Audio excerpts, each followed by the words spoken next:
Hello everyone. आज हम लोग इस वीडियो में हिस्ट्री ऑनर्स थर्ड सेमेस्टर के लिए CC6 के इम्पोर्टेंट प्रश्नों को देखेंगे। दोस्तों, ये जितने भी प्रश्न यहाँ पर बताया जाएगा एग्ज़ाम दृष्टिकोण से बहुत बहुत इम्पोर्टेंट है, तो पूरा वीडियो को ध्यान से देखिएगा और आप कोशिश कीजिए ये सब क्वेश्चन को एक कॉपी में नोट कर लीजिए और इन्हीं के ऊपर ज़्यादा फोकस्ड कीजिएगा। तो दोस्तों, शुरू करते हैं आज का वीडियो। तो दोस्तों, आपका CC6 में पहला क्वेश्चन इम्पोर्टेंट रहेगा, मध्यकालीन भारतीय इतिहास के स्रोतों पर प्रकाश डालें। यानी मध्यकालीन भारतीय इतिहास को जानने के लिए कौन कौन सा इम्पोर्टेंट स्रोत है वो आपके एग्ज़ाम दृष्टिकोण से इम्पोर्टेंट है। और दोस्तों, ये वाला जो सवाल है ये आपका शॉर्ट टाइप में पूछ सकता है, ठीक है।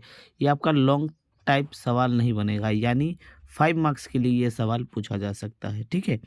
नेक्स्ट सवाल है, भारत पर तैमूर के आक्रमण तथा उद्देश्यों का वर्णन कीजिए। दोस्तों, ये वाला जो प्रश्न है इसमें आपका पूछा जा रहा है कि भारत पर तैमूर ने किस उद्देश्य से आक्रमण किया था, क्या कारण थे, ठीक है। तो ये भी आपका इम्पोर्टेंट है एग्जाम दृष्टिकोण से, ये भी आपका शॉर्ट क्वेश्चन में पूछा जाएगा, ठीक है। दोस्तों, इसी वीडियो में हम लोग लॉन्ग क्वेश्चन भी देखेंगे जो आपके एग्जाम के लिए वेरी वेरी इंपॉर्टेंट रहेगा, ठीक है। चलिए आगे देखते हैं। 2 प्रश्न देख चुके हैं हम लोग। दोस्तों, तीसरा आपका प्रश्न इंपॉर्टेंट रहेगा, दिल्ली सल्तनत के पतन के कारणों का मूल्यांकन कीजिए।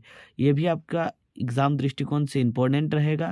दोस्तों, ये जो सवाल है इसका मैंने आंसर इसी चैनल में करवा दिया है। आप अगर नहीं देखे हैं वो वीडियो, आप डिस्क्रिप्शन में जाके लिंक पे टैप करके देख सकते हैं, ठीक है। और हमारे प्लेलिस्ट में भी ये इसका वीडियो मिल जाएगा। तो ये भी आपका शॉर्ट क्वेश्चन में पूछा जा सकता है, ठीक है, यानी 5 मार्क्स के लिए। दोस्तों, नेक्स्ट प्रश्न है, सूफीवाद से आप क्या समझते हैं। बहुत बहुत इंपॉर्टेंट सवाल है। सूफीवाद से आप क्या समझते हैं, भारतीय समाज में इसका क्या प्रभाव पड़ा, ठीक है। तो ये भी आपका शॉर्ट टाइप के लिए इम्पोर्टेंट है, यानी 5 मार्क्स के लिए, ठीक है। आगे देखते हैं हम लोग। दोस्तों, आगे बहुत बहुत इम्पोर्टेंट सवाल है। दोस्तों, सवाल है, सल्तनत कालीन उद्योग धंधे पर प्रकाश डालें। सल्तनत काल में क्या क्या उद्योग धंधा था, लोग अपना गुजर बसर करने के लिए क्या क्या काम करते थे, वही सब इस टॉपिक में पढ़ना है, ठीक है।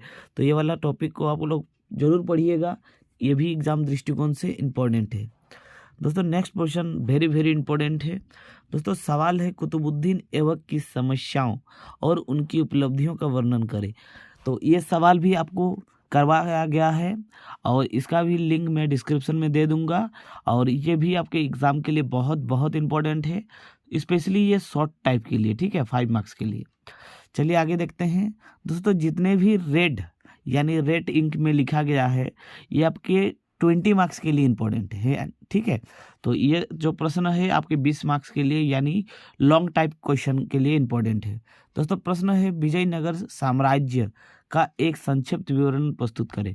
बहुत बहुत वेरी वेरी इंपॉर्टेंट। विजयनगर साम्राज्य से आपको ऑब्जेक्टिव सवाल भी पूछेगा, शॉर्ट सवाल भी पूछेगा, लॉन्ग सवाल भी पूछेगा। तो आपको क्या करना है, विजयनगर साम्राज्य को जरूर से जरूर पढ़ के जाना है, ठीक है। तो विजयनगर साम्राज्य इसमें इंपॉर्टेंट सवाल रहेगा, ये 20 मार्क्स के लिए, ठीक है। चलिए आगे देखते हैं। दोस्तों, आगे है, सुल्तान के रूप में इल्तुतमिश को किन किन कठिनाइयों का सामना करना पड़ा, विवेचना करें। Very very very very super most important question, ठीक है। ये सवाल आपको करके ही जाना है। और दोस्तों, ये वाला क्वेश्चन का आंसर भी मैंने इसी चैनल में प्रोवाइड कर दिया हूँ, आप उसका भी वीडियो लिंक में जाके देख सकते हैं और प्लेलिस्ट में भी चेक कर सकते हैं, ठीक है।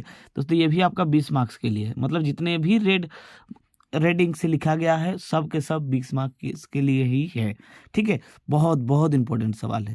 दोस्तों, नेक्स्ट प्रश्न सुपर सुपर मोस्ट इंपॉर्टेंट सवाल है, अलाउद्दीन खिलजी की बाजार नियंत्रण नीति के गुण और दोषों की विवेचना करें। Very very important. दोस्तों, ये वाला सवाल मैं जरूर आपको करवाऊंगा, बहुत बहुत इंपॉर्टेंट सवाल है। ये भी आपका 20 मार्क्स के लिए इंपॉर्टेंट सवाल है, ठीक है, यानी लॉन्ग क्वेश्चन के लिए।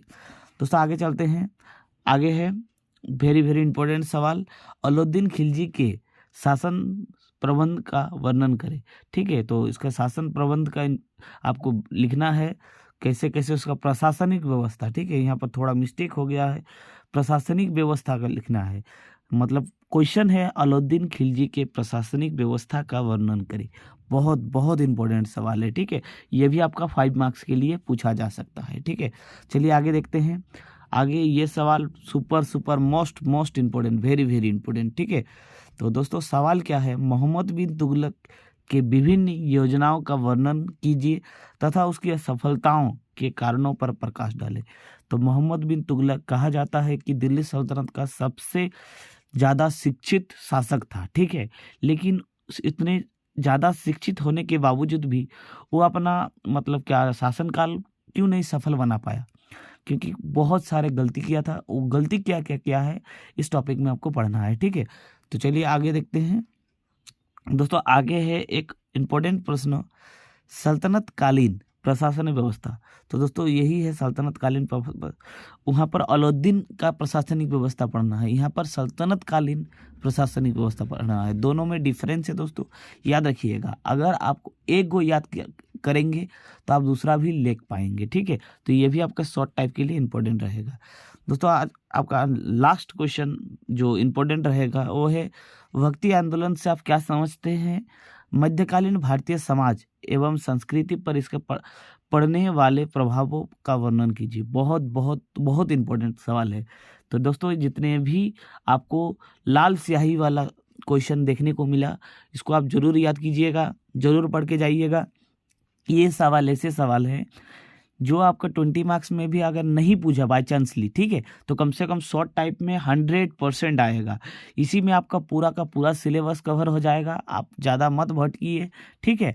और दोस्तों अगर आपको लगे कि ये वीडियो थोड़ा हेल्पफुल्ली है तो आप लाइक कमेंट कर सकते हैं। मैं नहीं बोलूँगा, आज से मैं बंद कर दूंगा हूँ बोलना।